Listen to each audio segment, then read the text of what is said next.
that, Jimmy, let's move over to today's chapter. This one's a big one. It's a big Yeah. chapter. A lot goes down here. So Hoster, this is Catelyn 4 of A Storm of Swords. Hoster Tully has finally passed away, and his family and bannermen are gathered for the funeral. Finally. The old bag's dead. Like, well, geez, Matt. You guys just hanging around. Jeez, Matt. So Lame, Lothar Frey, and Walder Rivers have come to Riverrun to negotiate a meeting between Robb and Lord Walder Frey that will hopefully restore the alliance.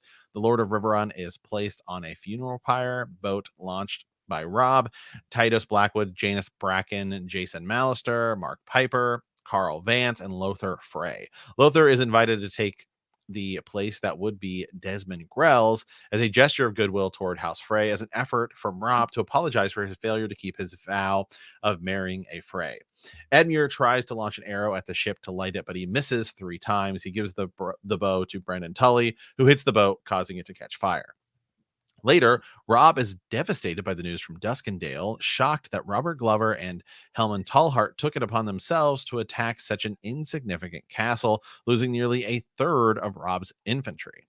He later states his intention to exchange Robert for their captive Martin Lannister. The king tells Catelyn of Sansa's marriage to the imp. Catelyn begs him to bend the knee and make peace with the Lannisters, but Robb will not hear it. At dinner, Lothar tells them that his father received word from Little Walder and Big Walder at the Dreadfort that Winterfell has been burned and Roderick Cassel killed. Lothar remarks that the bastard of Bolton rescued the survivors from Winterfell, to Catelyn's disbelief. Lothar brings his father's terms that Robb appear in person to offer apology and Edmure marry Rosalind Frey immediately. Robb dismisses Lothar and bastard Walder, and when Edmure balks at not being able to choose his wife, the Blackfish reminds him that he must make amends for his blunder with the Battle of the Fords. Yeah, so big chapter, a lot of maneuvering, obviously a huge death whenever Hoster Tully goes down.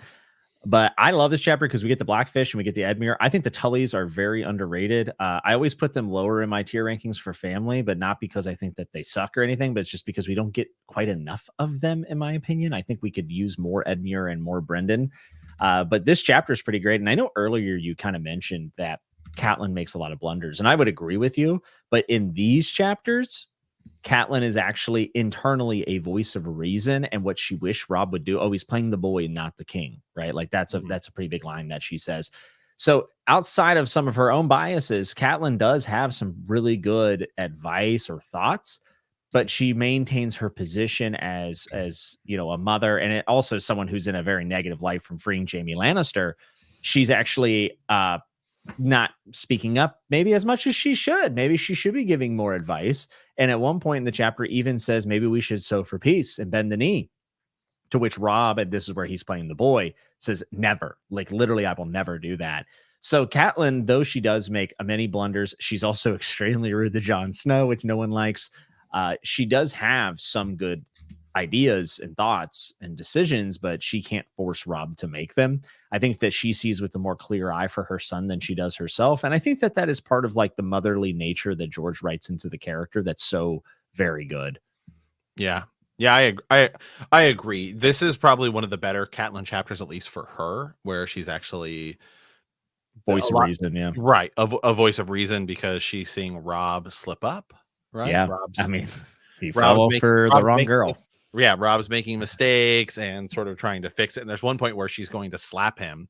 And she's like, but at the same time, she's like, I'm sure he feels all alone. So she's actually even showing, you know, some emotion there to see, you know, why he's making the decisions he is. And there's like the mother part of her that comes out instead of the, you know, politician and trying to help her.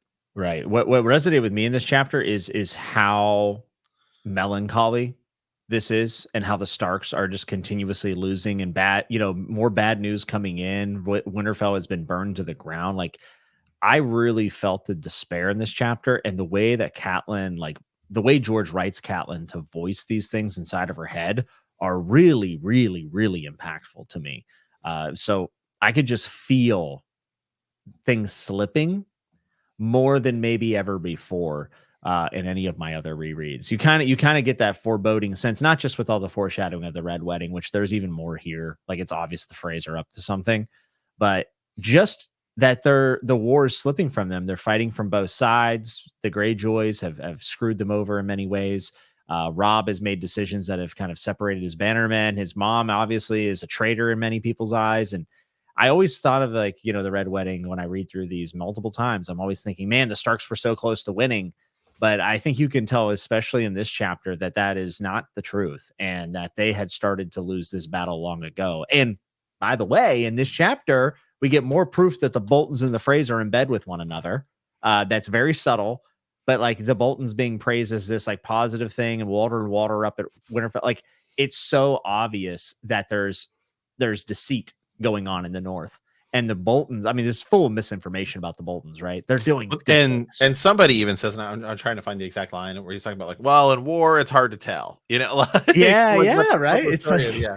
information is so slippery in Westeros because of the manner of which they communicate, which is birds and letters that can be manipulated, and how fast do these letters travel. I mean, they are not getting instant information. Me and Matt grew up in a time where that was also true for us.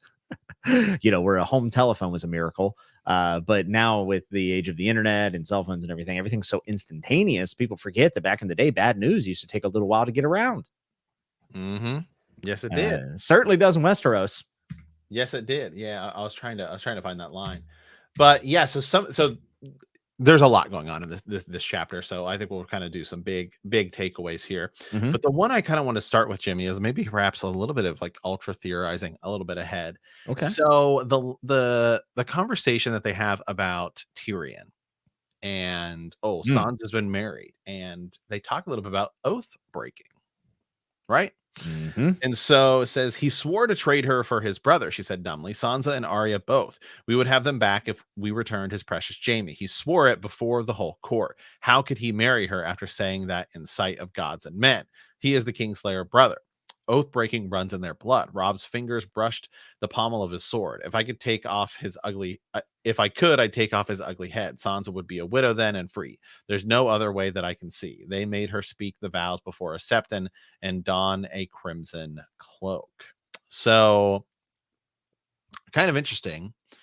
I think often because it seems like we're about to see it, is Jaime with the with running into Lady Stoneheart. Mm-hmm. But wouldn't it kind of be more interesting if we got a Tyrion? Because we don't know how Lady Stoneheart's going to die or the role she's going to play. Oh yeah. But couldn't that be an interesting thing? Because that's really what starts Catelyn's whole story off. I mean, obviously Bran gets attacked, and that's there's with the cat's paw dagger and stuff like that. But I mean, that is the first thing that really kicks it off. But I mean, the thing that really kind of throws all of this, I mean, into play. I mean, the trigger that actually is like the first official act, the big blunder, send the entire Game of Thrones, at least in terms of what's going on in Westeros with the War of Five Kings and everything, into play, is Catelyn taking Tyrion. Yes, and you mentioned blunders earlier, and I think we all can, and with 2020 vision on hindsight, of course, we can say, yeah, not a great move by old Catelyn Tully, not the best. But it would be interesting to see Tyrion and Lady Stoneheart come back together. Almost like she met Tyrion, then Jaime, then now she's meeting Jaime again, and like we're almost going in and out. First in, for last out kind of deal. Like maybe the last thing she sees is Tyrion. I don't know. One of the things that kind of struck me about maybe prophetic nature of the writing that George has is like, so we see Edmure in a very comedic scene. Edmure cannot hit the boat with the flaming arrow. Brendan's like, it's fine. Don't worry about it. You're okay. It just happens. Do you think that Lady Stoneheart will be ended with a flaming arrow, as is custom for the Tullys? That could be interesting. Mm-hmm. Lady Stoneheart to me is God. What a wild card. I mean, seriously, it could just go in so many different directions. I've still always kind of thought the idea of like her seeing Arya or Sansa, and it's almost like she's like a ghost who's lingering on for a purpose, and then it finally sees that they're alive, and then that sort of purpose is fulfilled. Or maybe she was given breath to come back to life from Beric Dondarrion. Maybe she gives her breath to revive one of her daughters. Fucking Arya or Sansa dies. Yeah. Yeah, dude. Speaking of Beric Dondarrion, I just wanted to shout out. I think someone had a comment on one of our videos, or someone messaged me. I can't remember, but they were saying how there is actually a masked man in Winterfell, and I did not look into it enough, so I can't speak to it. But they were saying that once we get into the Like final book, the ghost of Winterfell that people not the don't know. Ghost of Winterfell necessarily, The but one like, that, because there's the one that people don't know. Some people think it's Theon. yeah. So someone was speculating that Beric Dondarrion is gonna save Jane in Winterfell as Arya, because we had that line last week about Jane thinking Beric Dondarrion was attractive. And Oh, okay. I was like, damn, maybe that's where Beric Dondarrion went. Now I'm going to be honest. I think Beric Dondarrion is dead. I think he is. I think he Gone. has served his purpose. So I think that that's probably good enough at this point. But I don't know. I am very curious. What could come of it. But Lady Stoneheart, without a doubt, biggest mystery wild card. George said she's so consequential to the story that it was a huge miss for the show to leave her out. We know that he feels that way about everything that's left out, no matter how actually impactful they are. But I do think that Lady Stoneheart has a significant role to play. And for some reason, I feel like it's going to be with Arya. And I don't know why that is, but I feel like it'll be Arya. Maybe it's, hey, what about this? What if it is a meeting with Jon Snow where she writes that wrong? I don't know. Also, how capable is she of even doing these things? Because when we see her, she is not in a state where it's Catelyn Tully. I mean, Catelyn Stark. It's not. It's something different. And she doesn't seem to have.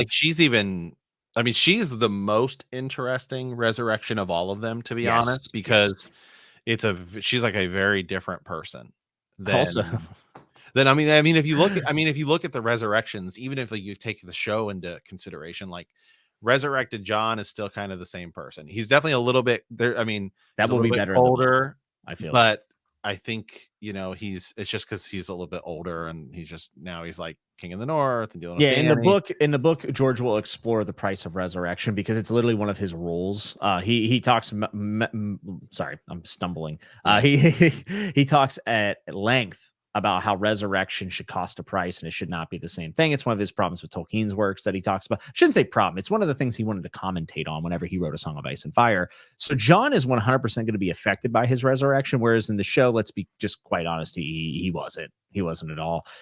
Now, that is a weird thing that you bring up, though, Matt, that Catelyn and Jon will both have been resurrected. Yeah. That's another link between them. That could be an interesting play to see. It's why, I mean, she's so, as you said, and George said too, consequential to the story. I mean, because she is the ultra wild card, even more so if you look at the characters that they missed out on or the characters who there's a few. So if you look at the characters, one who the show kept out and the show sort of went in a different direction with than what George is likely to do in Winds of Winter. I mean, I think the three biggest pieces in Winds of Winter that are obviously different than the show is Stannis, Lady Stoneheart, and Young Griff. Young Griff and Lady Stoneheart are not even in the show, but Stannis may be totally different than. Plans have changed too. Let's be honest. I mean, George has said, he's like, turns out things have changed. Yeah, I mean, he said it multiple times. We've talked about Stannis. It's like, if he survives, oh god, if he book so bad. if he's like, and this is one we've been talking about for years. I mean, if he survives the battle against the Boltons, then he could become an enemy. There's so many different things you could do with him, and because it just seems so unlikely that he would die given his character. But you do still have the pink letter out there that you're going to have to deal with even if Stannis goes in the same direction the other things go in the same direction as well. Like you get the Battle of the Bastards, of course, there's different circumstances because it's not Sansa and all of those things. Maybe it's just Sansa and young Griff go up there and they help Jon. And now it's actually Sansa and young Griff, as opposed to like Jon and Dany, like it was in the show. There's so many combinations that we could do with young Griff. Sure, certainly. The other problem you still have is Lady Stoneheart. Like, regardless of what happens with those are the two big pieces, she's a wild card out there and a force to be reckoned with as she's going around doing all of these things. Unless she dies early, which doesn't seem to be the case, No. she is going to be the one thing that throws all of this stuff into like totally different territory than show. I agree with George that she is probably the one character who should have been kept. Yeah, but she wasn't appealing to quote unquote soccer moms and basketball players. That's what they said, unfortunately. So two notes, and then if we want, we can move on. But these are two notes about Lady Stoneheart I really wanted to bring up. One, I saw a theory and I thought this was insane. I don't know how we do this, by the way. Like, I just don't see it happening. But listen to this one. What if I was talking about Lady Stoneheart passing on her breath? I just remembered that I want to bring this up. There is a theory that Jon stays dead all of the Winds of Winter, and the end of Winds of Winter is him coming back. And we get interlude, like chapters, epilogue, prologue, maybe from his perspective, worked into his wolf, right? Ghost. Lady Stoneheart ends up at the wall thinking Arya's there. It's Jane, right? And then she ends up giving her life and her breath to Jon Snow to resurrect him. And then this big arc. Now, here's the second thing I could see her doing, and this would be satisfying as all get out. And this is what the show should have done, because you know as well as I that they didn't know what to do with this character. Peter Baelish. Yeah. Lady Stoneheart is the end of Peter Baelish. Yeah. Because he turned his back on her. He has ruined her family. He turned his back on Ned Stark. He killed Lysa, right? Yeah, because to me, captured Sansa. His death in the show was the first time because a lot of people were like, well, I saw cracks in season 6 and stuff like that. Whatever. I loved season 6. Season 7 was the first time that I was like, man, something's off here.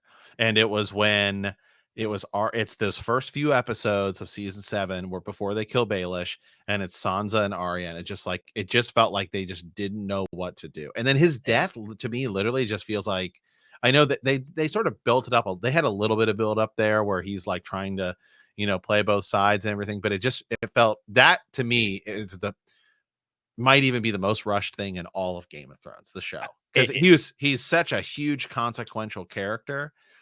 And I've always thought him and Varys are going to have some big back and forth thing, and then that didn't sort of happen the way we thought it was going to. The promise of his character never became fulfilled. They had followed George's blueprint to a certain degree, and then, then they went on their own manner or whatever. And it wasn't satisfying. It's not a satisfying end other than the fact that he does get his comeuppance. Like, that's cool, right? Mm-hmm. But it's not enough for what we were promised with Baelish as a character. But then you add in Lady Stoneheart, who has plenty of reasons to have issues with Baelish, and for him to be undercut by the woman that he fell in love with so many years. I mean, that's a great story. So it's more likely that happens than somehow her ending up at the wall, seeing Bran maybe coming back from the Three-Eyed Raven. There's a whole bunch of stuff at the wall that would be cool.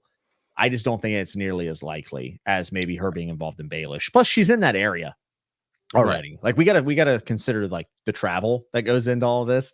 And I do think that all roads lead to Winterfell for Lady Stoneheart, and Baelish could very well be at Winterfell by the time she is. So I agree. Yeah, it's gonna be totally different because she has, I think, a good bit of, I don't know that she'll make it through the Winds of Winter, but I think she's going to have something, of significance to do. Yeah.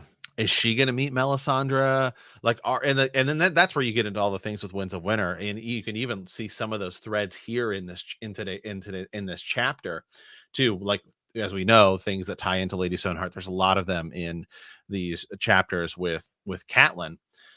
But, like, there's one where it talks about, like right here, we all want Lord. This is in like the last page, or at least I'm looking at it on Kindle, so it might be the second to last page in the book.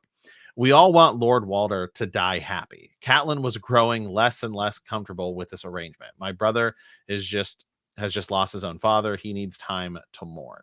Like, we all want Lord Walder to die happy. Well, seems likely that Arya is still going to be the one to kill Walder Frey, but maybe it's Lady Stoneheart, right? In order for that to happen, Arya still has to come back, and I think that's right. there's still quite a bit of story to tell before Arya comes back to Westeros. Yeah, I would agree with that. And I think Catelyn having something to do with the phrase obviously makes sense. Great revenge tale. There's supposedly a second red wedding. A lot of people say a second red wedding because at the end of one of the books, I think it might be Feast for Crows, we hear about a Frey wedding that's about to happen. And this is going to put like, the spotlight on this certain Frey marriage. It's going to elevate them because the Lannisters are giving them their due. It's like a Lannister cousin. I'm sorry, folks. Right. I don't have the details in my head right now, but all signs point to it being hijacked and becoming a red wedding. And a lot of people think that Lady Stoneheart will be the one to lead that with Tom Seven Strings being in River Run. And then you hear about them sending out like a carriage or something and it being destroyed. Like they're losing people on the roads. Like it's very much implied that we're going to have some sort of Stoneheart revenge piece in the Winds of Winter. Catelyn most likely also, I think, maybe I'm wrong, but I think she'll end up in the Winterfell crypts with Ned's bones at some point. Yeah. The opening lines of this chapter are, "Let the kings of winter have their cold crypt under the earth," Catelyn thought. "The Tullys drew their strength from the river, and it was to the river they returned when their lives had run their course. Her life ran its course, and she was in a river, and now she has been resurrected," which is a very Stark-esque thing. So the other side of her is the Stark side, and she has not fulfilled that for her afterlife promise. I think that she could very well end up in the crypts as her final resting place. Yeah. Oh, who is actually I should look I'm gonna look this up real quick because I always forget. Who is her? Do we know who her mother is? Because I think we always look at her as a Tully and a Stark, but that she really marries into the Starks. Yeah, I do not remember. I don't. It might not even be stated. Yeah, I'm not sure. I just know that the Tully piece of her is For sure. definitely the more, especially once Ned dies. I think she starts to think about herself being a Tully more. One thing I really liked about the chapter, Matt. Her mother is a Went. A Went. I thought it said a wench at first. I was like, whoa, No, whoa, whoa. From House Went. House Went. Yes. J.G. Wentworth. The Lords of Harrenhal. Cursed. They're cursed. Mm-hmm. Uh-oh. All of it leads back to Harrenhal. One thing I like about this chapter, Matt, is when Rob talks about how he never got to see his grandfather much. And it really solidifies how far away things are in this world and how separated everything is. And traveling is it's not a convenience in the least. And because you look at it, you go, oh, River Run, Winterfell, it's like a day trip. No. It's like months. It's probably a month worth trip, right? So like the fact that he's never really talked to his grandfather, but a couple times, is crazy in many ways. So I kind of like that the fact that this chapter re-solidifies, like, remember, these places are very spread out. Travel is not a convenience. And this is why, some people thought Ned Stark was Robert Baratheon when he sat on the Iron Throne in book 1, because they've never seen the king. They're coming into King's Landing first. They don't know what Robert Burt looks like. Like, they have no idea. Yeah. Very real. Something else I want to point out about this chapter. You know who is not in this chapter? Ghost. That's John's diary. Oh, I'm sorry. Grey Wind. Grey Wind. Sorry. Yes, Grey Wind is not in this. Yeah, you're fine. Grey Wind is not in this chapter. Which a lot of bad decisions. Keep the wolves close. Wolves go away. Bad things happen. Just something I always like to point out whenever I can remember it. The tracking of the dire wolves. But yeah, like you said, there's a lot in here. So this chapter opens up obviously, and they're dealing with Hoster Tully's death. I think the show does a great job of showing this scene. If you're somebody who's like, I just want to go watch that scene, it's pretty funny. It's one of the more comedic moments in Game of Thrones, where he keeps missing, and Edmure ends up being sort of comedic relief in the show. And then even I actually thought he had, if anybody remembered who he was in the final scene, that was actually one of the good moments in season 8, was when they're just not when they're deciding to just be like, well, who just wants to stand up and be king, but with the fact that Edmure offers himself and Sansa tells him, sit down. Yeah, Edmure is one of my favorite side characters, and I thought it was pretty funny in the book as well, by the way. Like, and the fact that they're like, well, don't worry, Hoster actually missed his first arrow at another funeral, and then Catelyn's like, well, he hit the second one though. It's like, like, Catelyn, you don't have to say that. Edmure is the man. I love the Tullys, man. The family dynamic is bizarre, and I mean that's a character I think is also going to have a bigger role in Woods Winter and yes, there's going to be some major Tully revenge coming. Yeah. Okay, so some other cool things. There's just a lot of really good lines in here. Yes. As well. House Frey might have abandoned the kings in the north, but the Lord of the Crossing remained the most powerful of Riverrun's bannermen, and Lothar was here in his stead. The seven launched Lord Hoster from their waiter stair, waiting down the steps as the portcullis was winched upward. Lothar Frey, a soft-bodied, portly man, was breathing heavy as they shoved the boat into the current. Jason Mallister and Titus Blackwood at the prow stood chest deep in the river to guide it on its way. Catelyn watched from the battlements, waiting and watching as she had waited and watched so many times before. Beneath her, the swift, wild tumblestone plunged like a spear onto the side of the broad Red Fork, its blue-white current churning in the muddied red-brown flow of the greater river. A morning mist hung over the water, a thin as gossamer at the wisps of memory. Bran and Rickon will be waiting for him, Catelyn thought sadly, as once I used to wait. I like the morning mist, by the way, because that's kind of a double meaning. You know, they're in mourning, but it's also the morning. I like that. George's descriptions are always they're so succinct and so beautiful, even whenever they're like ugly, you know. Yeah, later after you get past Edmure just missing a bunch, or Edmure. Yeah, I know. Then suddenly as hope they saw the red bloom flower. The sails took fire and the fog, geez, if I can speak today, glowed pink and orange. For a moment, Catelyn saw the outline of the boat clearly, wreathed in leaping flames. Watch for me, little cat, she could hear him whisper. Yeah.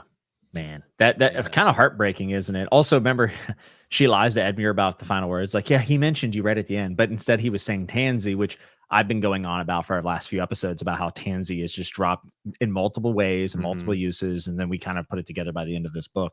But yeah, like I said, I felt the melancholy and the grieving in this chapter, and I think that's one of the reasons why this story works so well. Is like we go through a lot of traumatic experiences through our protagonist's eyes, you know, in different points of view. And George is able to relay that to us in like a really real and human way that doesn't feel like myth or lore or, you know what I'm talking about? Like it doesn't feel as removed as something like Greek mythology or some of Tolkien's stuff. To me, this hits like right at the human element of the story, which is why a lot of people describe A Song of Ice and Fire as feeling more realistic.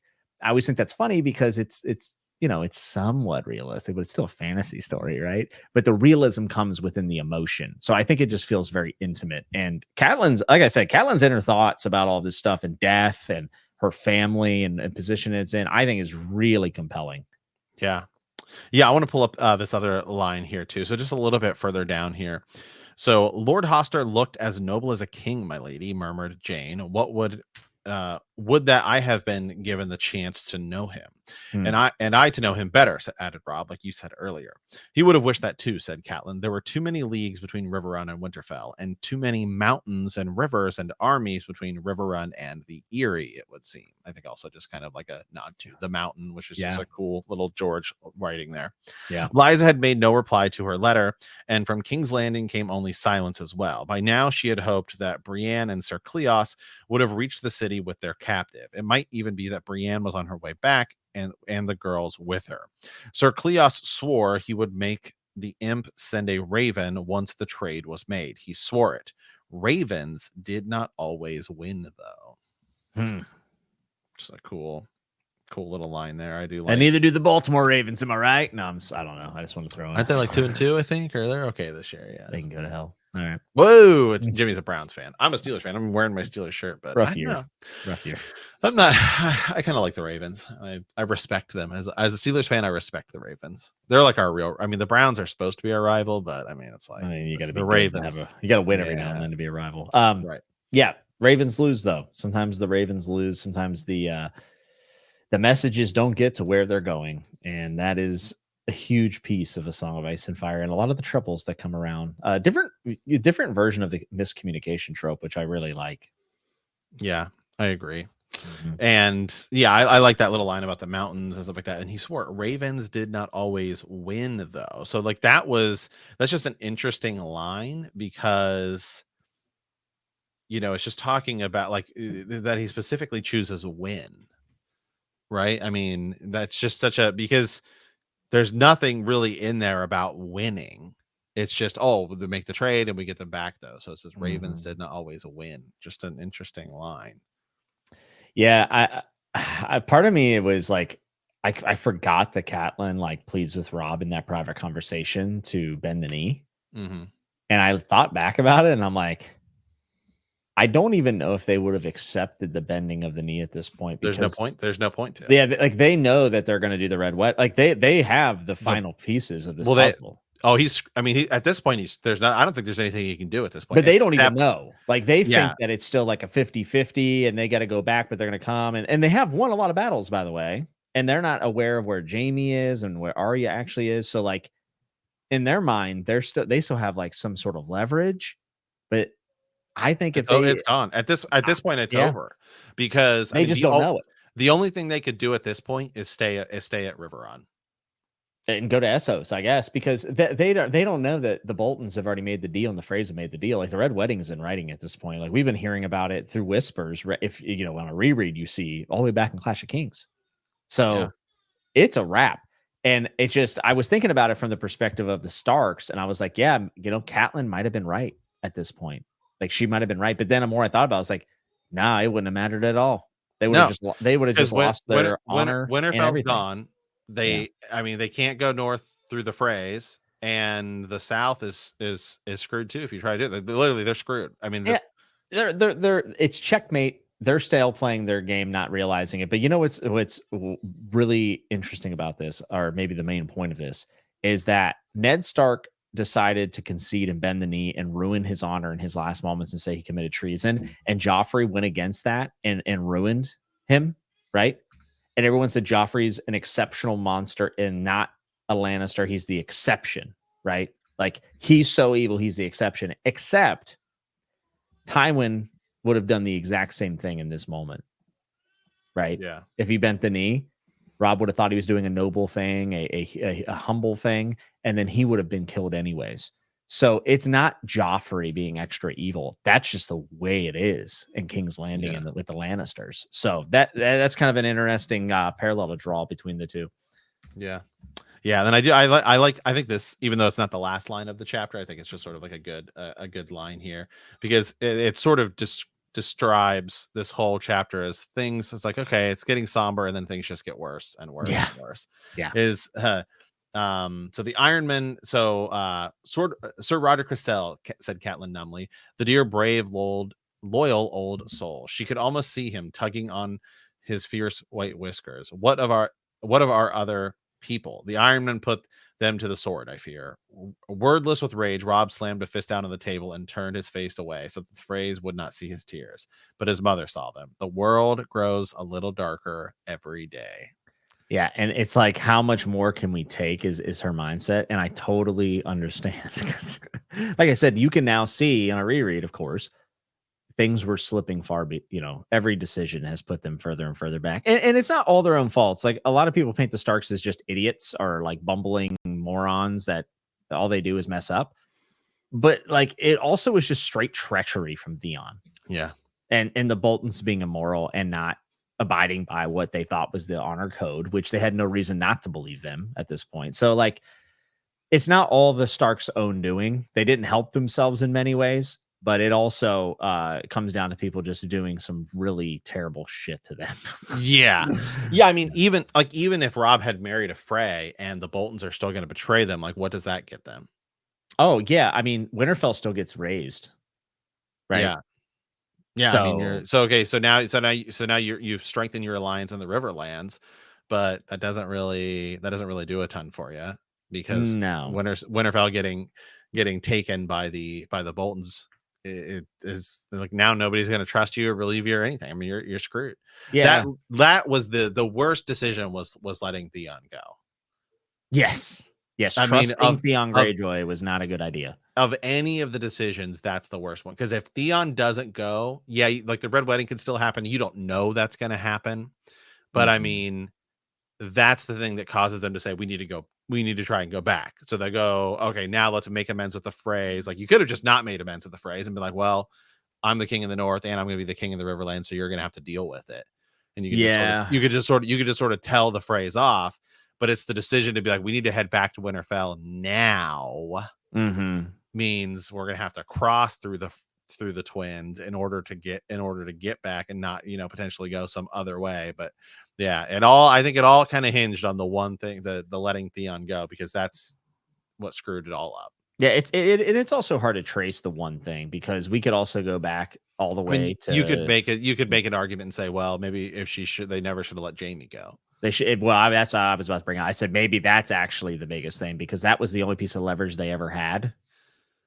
Like, yeah, capture wise. I mean, they had Tyrion too. That was out of their hands. It was a battle that they lost or whatever.